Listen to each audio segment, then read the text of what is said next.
Assalamualaikum warahmatullahi wabarakatuh.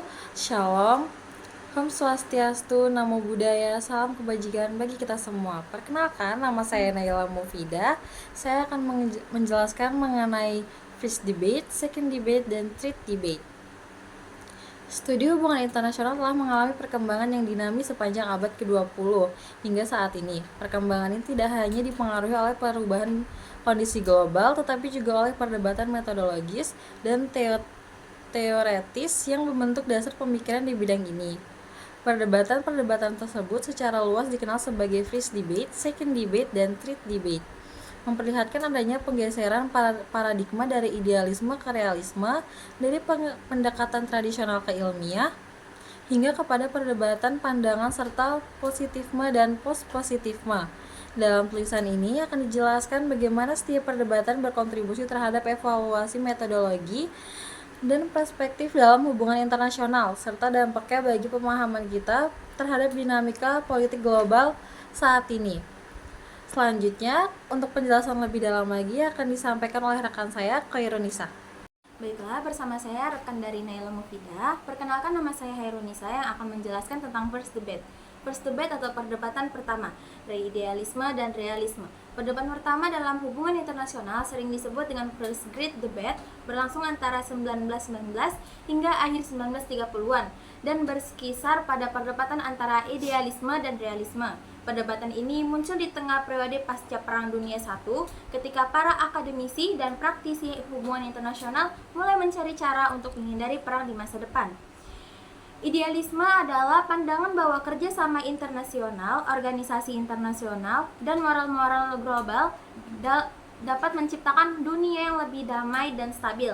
Para idealis percaya bahwa konflik bukanlah suatu yang tak terletakkan dan dapat diatasi melalui diplomasi, hukum internasional, dan pembangunan institusi global yang memfasilitasi kolaborasi antar negara.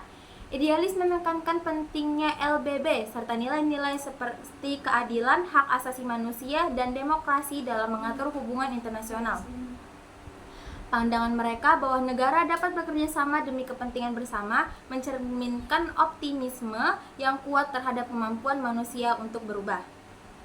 Lalu realisme, sebagai tanggapan atas idealisme yang dianggap tidak realistis. Kaum realis berargumen bahwa hubungan internasional didasarkan pada prinsip-prinsip yang lebih realistis.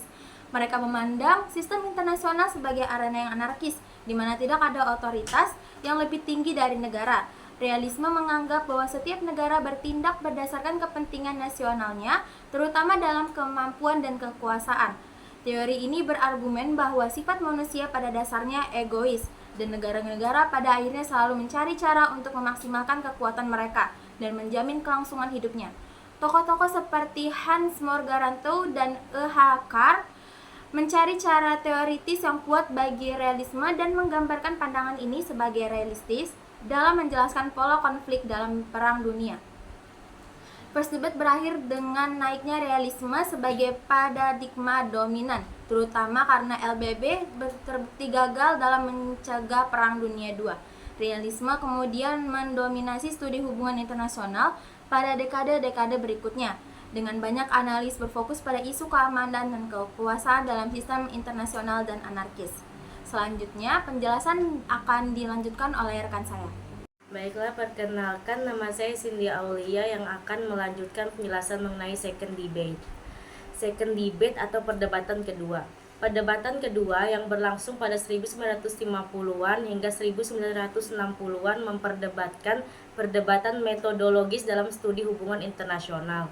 Perdebatan ini menyoroti ketegangan antara kaum tradisionalis yang menekankan pendekatan kualitatif dan kaum behavioralis yang mendorong penggunaan pendekatan ilmiah dan kuantitatif. Second debate ini juga dikenal sebagai perdebatan metodologis antara tradisionalisme dan behavioralisme. Tradisionalisme, kaum tradisionalis yang berpendapat bahwa studi HI harus berbasis pada metode historis, kualitatif, dan interpretatif yang memusatkan perhatian pada makna, sejarah, dan pengalaman dalam hubungan internasional. Mereka percaya bahwa pendekatan ini memungkinkan pemahaman yang lebih mendalam tentang dinamika politik global. Pendekatan tradisionalis menolak anggapan bahwa HI dapat dipelajari secara objektif dan kuantitatif seperti ilmu alam. Tokoh-tokoh seperti Hans Morgenthau mendukung pendekatan ini, menekankan bahwa sifat manusia dan kondisi anarki internasional membutuhkan pemahaman yang lebih kualitatif. Behavioralisme, kaum behaviораlis yang terinspirasi oleh perkembangan dalam ilmu sosial lainnya, seperti psikologi dan sosiologi, mengadvokasi penggunaan metode empiris dan statistik dalam studi HI. Mereka berpendapat bahwa dengan menerapkan metode ilmiah seperti kuantifikasi, data, dan analisis statistik, HI dapat dipelajari secara lebih objektif. Behavioris percaya bahwa pola perilaku negara dapat diidentifikasi dan diprediksi dengan cara yang lebih akurat, menciptakan fondasi yang lebih ilmiah untuk disiplin ini. Tokoh-tokoh seperti David Singer dan Morton Kaplan mendukung pendekatan behavioris dan memfokuskan perhatian pada studi tentang pola perilaku dalam sistem internasional. Perdebatan ini memperkenalkan pendekatan ilmiah dalam studi HI dan pada akhirnya keduanya menemukan tempat dalam disiplin ini. Pendekatan kuantitatif dan kualitatif kemudian diakui sebagai metode yang sah, memberikan kerangka metodologis yang lebih fleksibel dalam menganalisis fenomena internasional. Baiklah, dengan saya Anissa Maharani Putri akan menjelaskan mengenai treat debate, perdebatan ketiga, positisme, dan post-positisme. Perdebatan ketiga yang berlangsung dari tahun 1980 hingga 1990 adalah diskusi yang lebih filosofis dan berkaitan dengan fondasi epistemologi dan antologi dalam studi HI. Perdebatan ini melibatkan kaum positivis yang menganggap bahwa dunia internasional dapat dipahami secara objektif dan kaum post-positivis yang mempertanyakan objektivitas tersebut mengakomodasi perspektif kritis. Post-positivis yang berpendapat bahwa studi HI dapat dilakukan secara objektif dengan menggunakan metode empiris yang berlandaskan pada pengumpulan dan pengujian data. Pendekatan positivis ini beranggapan bahwa realitas sosial dapat dijelaskan melalui generalisasi dan hukum yang bisa diuji secara empiris, serupa dengan ilmu alam. Positisme mendukung pandangan bahwa teori HI bebas nilai dan tidak dipengaruhi oleh ideologi. Pendekatan ini mengakar pada anggapan bahwa fakta dan nilai-nilai harus dipisahkan dalam studi ilmiah. Post-positivis yang terdiri dari berbagai pendekatan kritis seperti konstruktivisme, feminisme, teori kritis, dan postkolonialisme menantang asumsi positisme. Mereka berpendapat bahwa realitas internasional bukanlah sesuatu yang objektivitas dan tetap, melainkan terbentuk dari interpretasi subjektif dan hubungan kekuasaan. Sekian pembahasan yang bisa kami sampaikan mengenai first debate, second debate, dan third debate yang telah disampaikan oleh teman-teman saya sebelumnya. Yang bisa saya simpulkan mengenai perdebatan ini adalah perdebatan mencerminkan tantangan dan kebutuhan zamannya, mulai dari upaya pencapaian perdamaian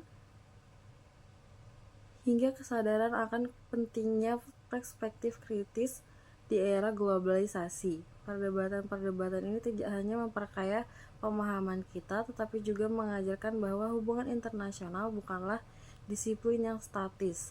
Sebaiknya, ia adalah bidang studi yang terus berkembang seiring dengan perubahan dunia yang semakin kompleks dan dinamis. Dengan landasan yang seperti ini, para peneliti diharapkan mampu terus menggali cara-cara baru untuk memahami dan menghadapi tantangan global ke depannya.